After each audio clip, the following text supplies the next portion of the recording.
Assalamualaikum warahmatullahi wabarakatuh. Meneruskan materi yang sudah pernah kita pelajari sebelumnya.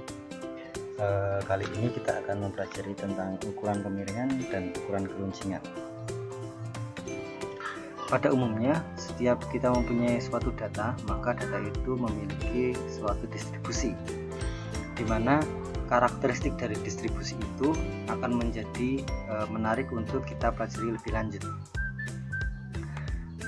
Salah satu distribusi yang menarik yaitu adalah distribusi simetri, di mana sebuah data itu ketika mempunyai distribusi simetri, maka rata-rata, median, dan modusnya itu bertepatan pada suatu nilai tertentu.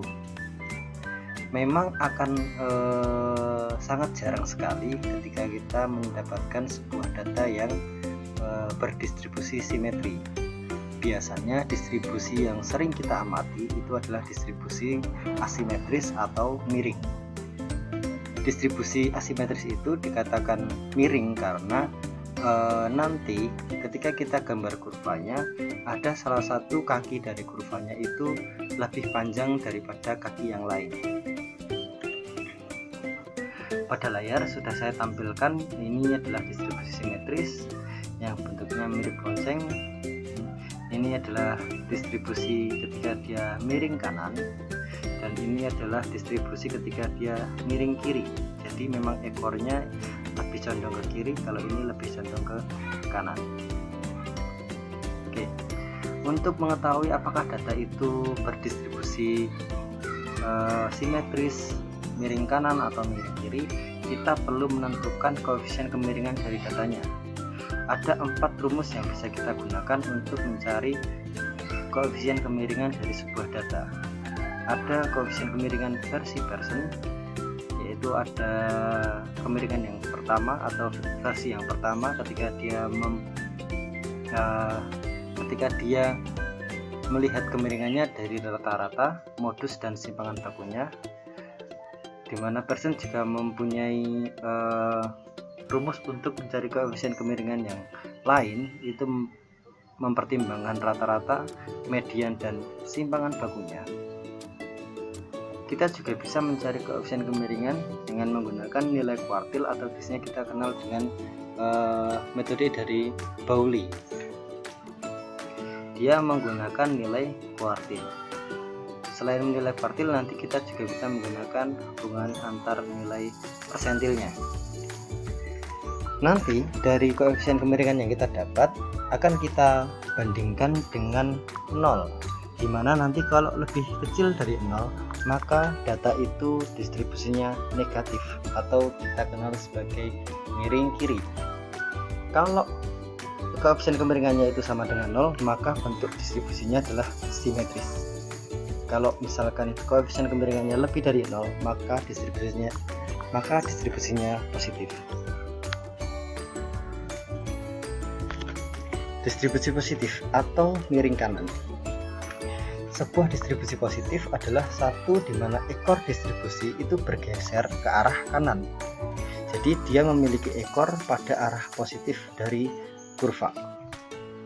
Untuk alasan ini, ia juga disebut distribusi miring kanan. Dalam distribusi ini, nilai rata-rata ke arah sisi kanan puncak.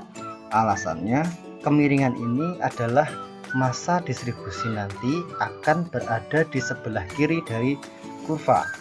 Jadi ya, ini berarti bahwa sebagian besar nilainya itu distribusinya ada di sebelah kiri. Distribusi ini dikatakan sebagai distribusi miring kanan.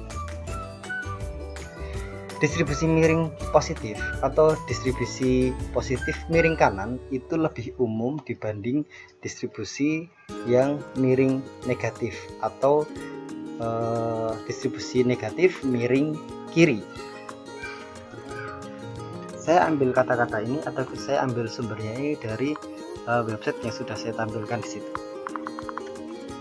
Kemarin kita sudah mendapatkan suatu data, ini tabel distribusi frekuensi ini kita sudah dapatkan dari nilai-nilai ulangan gitu ya kemarin ya, yang kita ubah dari data tunggal 80 siswa waktu itu, kita ubah menjadi data bentuk berkelompok seperti ini. Nah, data di samping ini kemarin kita sudah menghitung juga, rata-ratanya adalah 69,9, modusnya adalah 69,86, mediannya adalah 69,42, dan simpangan bakunya adalah 10,11. Oke, dengan menggunakan koefisien kemiringan versi Pearson yang pertama, kita mendapatkan hasilnya adalah 0,00396.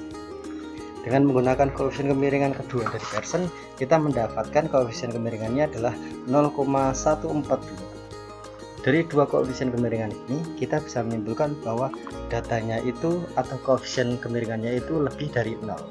Artinya distribusinya positif atau miring kanan.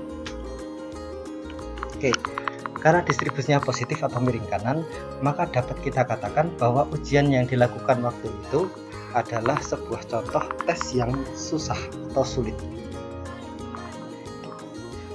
Jika tes itu dilakukan di sekolah yang memiliki tingkat kesulitan yang tinggi, maka sebagian siswa akan memiliki kinerja yang buruk ke dalam rata-ratanya. Sebagian besar siswa akan membentuk bagian maksimum dari distribusi di arah kiri kurva. Jadi nilai rata-ratanya itu ada di sebelah kanan, di mana sebelah kiri itu didominasi oleh modus. Jadi lebih banyak orang yang mendapatkan nilai rendah dibandingkan rata-rata. Oke, nilai tertinggi dalam ujian yang diperoleh beberapa siswa akan membentuk ekor kanan nilai-nilai ekstrim, di mana para siswa yang mempunyai nilai yang sangat tinggi itu akan menggeser mian ke arah kanan atau menggeser rata-rata ke sebelah kanan, sehingga distribusinya positif atau miring kanan. Secara umum, distribusi negatif itu adalah kebalikan dari distribusi miring kanan. Kalau tadi kita contohkan dengan tes yang sulit, maka contoh dari distribusi negatif adalah tes yang mudah, di mana tes yang dilakukan itu nanti membuat kebanyakan orang mendapatkan nilai yang bagus. Tapi ada beberapa siswa yang mendapatkan nilai rendah, akhirnya akan mengakibatkan datanya itu atau dia akan menggeser rata-ratanya ke sebelah kiri, sehingga distribusinya miring kiri atau distribusinya negatif. Selanjutnya untuk ukuran keruncingan, kita punya rumus untuk mencari ukuran keruncingan menggunakan hubungan antara persentil dan kuartil dengan rumus K sama dengan setengah dari K3-K1 per P90 per P10. Jadi kuartil ketiga dikurangi kuartil ke-1 dibagi persentil 90 kurangi persentil 10. Ada ketiga kriteria koefisien keruncingan. Yang pertama, kalau misalkan koefisien keruncingannya itu lebih kecil dari 0,263, maka distribusinya adalah platikurtik. Misalkan koefisien keruncingannya itu sama dengan 0,263, maka bentuk distribusinya mesokurtik. Jika koefisien keruncingannya lebih besar daripada 0,263, maka bentuk distribusinya leptokurtik.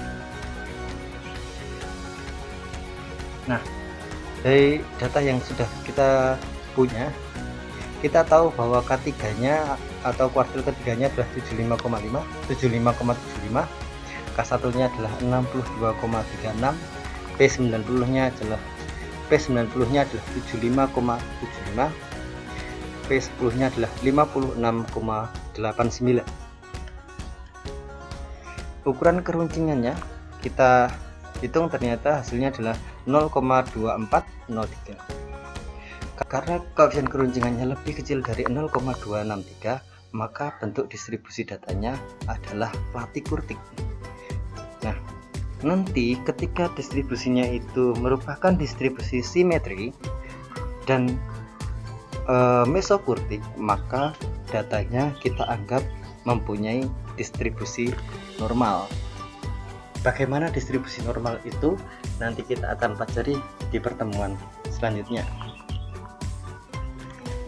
Terima kasih atas perhatiannya, semoga bisa sedikit membantu. Saya akhiri. Wassalamualaikum warahmatullahi wabarakatuh.